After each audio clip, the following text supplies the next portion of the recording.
Pour mieux comprendre quelle est la situation humanitaire à Alep, nous avons joint Salah Al-Ashkar, un photographe de presse. Il se trouve dans le quartier de Saïf al-Dawla, un quartier bombardé par l'armée syrienne. Salah, pouvez-vous nous décrire la situation là où vous vous trouvez? La situation à Alep est dramatique et elle ne fait qu'empirer. Plus le temps passe, plus la souffrance des civils s'accroît dans les zones assiégées. Le siège dure désormais depuis 115 jours dans les zones contrôlées par l'opposition armée. La conséquence de l'entrée des forces du régime dans la ville et de la prise de contrôle de ces quartiers qui étaient tenus par les forces de l'opposition, c'est que de très nombreuses personnes sont massées dans une zone réduite d'environ 5 quartiers. Les immeubles et les maisons ne suffisent plus à loger toutes ces personnes ici.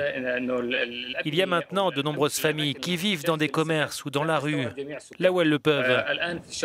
En plus des tirs d'artillerie qui sont presque incessants, il fait aussi très froid et il pleut beaucoup. Les blessés, vous entendez le vacarme des combats, les blessés ne peuvent pas être soignés correctement parce que les hôpitaux sont bombardés. Il n'y a qu'un point médical qui soit opérationnel avec du matériel de premier secours. Les blessés graves n'ont nulle part où aller et ils risquent de rejoindre la liste des victimes mortelles à tout moment.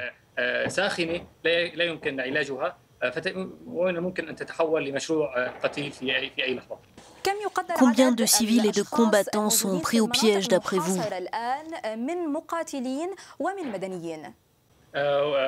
Eh bien, d'après la municipalité d'Alep, leur nombre est estimé à 75 000.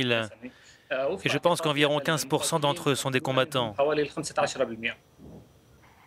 Durant le processus d'évacuation, y aura-t-il des garanties du gouvernement pour que ces personnes qui se trouvaient dans les quartiers de l'opposition ne soient pas persécutées?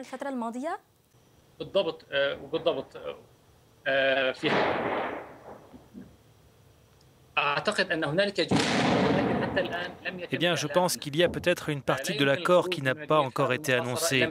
Nous ne pouvons pas sortir des zones assiégées sans garantie. Tous les travailleurs médicaux et les organisations qui travaillent à Alep ont réellement besoin de garanties parce que la plupart sont dans le collimateur du régime syrien. Jusqu'ici, nous n'avons pas eu d'informations fiables sur ceux qui seront les garants. Il y a des rumeurs qui disent qu'une organisation turque pourrait se charger de veiller au bon déroulement de l'évacuation. Selon d'autres fuites, les Nations Unies pourraient surveiller le processus. Il y a aussi des informations selon lesquelles des soldats russes vont surveiller la route entre Alep et les environs. À quoi vous attendez-vous dans les prochains jours?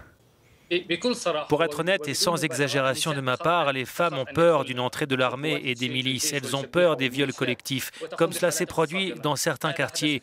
Les plus âgés ont peur d'être tués et les hommes les plus jeunes redoutent aussi les arrestations et les exécutions.